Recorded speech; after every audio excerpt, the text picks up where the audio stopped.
পরিবার পরিজন নিয়ে সৈকতে ছোটাছুটি, হইহুল্লোড় আর সাগরের নীল জলে ঝাপাঝাপি করে আনন্দে মেতেছে পর্যটকরা।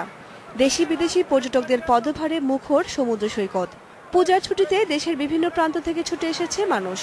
হঠাৎ করে ছুটি পাওয়াতে এই ছুটিটাকে এনজয় করার জন্য আমরা কক্সবাজার এসেছি। ছুটি পেলাম 3 দিন, পরিবার পরিজন নিয়ে কক্সবাজার আসছি বেড়াইতে। পূজার ছুটি পেয়েছি, এখানে কিছু পূজাও দেখতে এসেছি এবং সি বিচের আনন্দটা উপভোগ করতে এসেছি।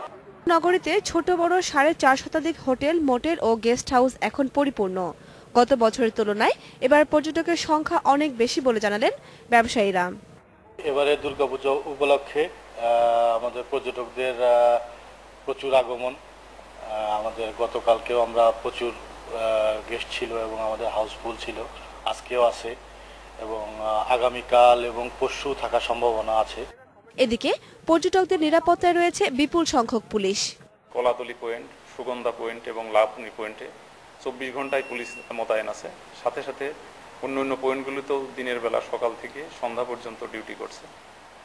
আমরা ইনানি এবং হিমছড়িতেও পুলিশ পাঠাচ্ছি, টুরিস্ট পুলিশ সেখানে ডিউটি করতেছে। গত 2 ঈদে পর্যটকদের উপস্থিতি ভালো থাকার পর পুজোর ছুটিতেও পর্যটকদের ব্যাপক সমাগমে বেজায় খুশি পর্যটন ব্যবসায়ীরা। Independent news.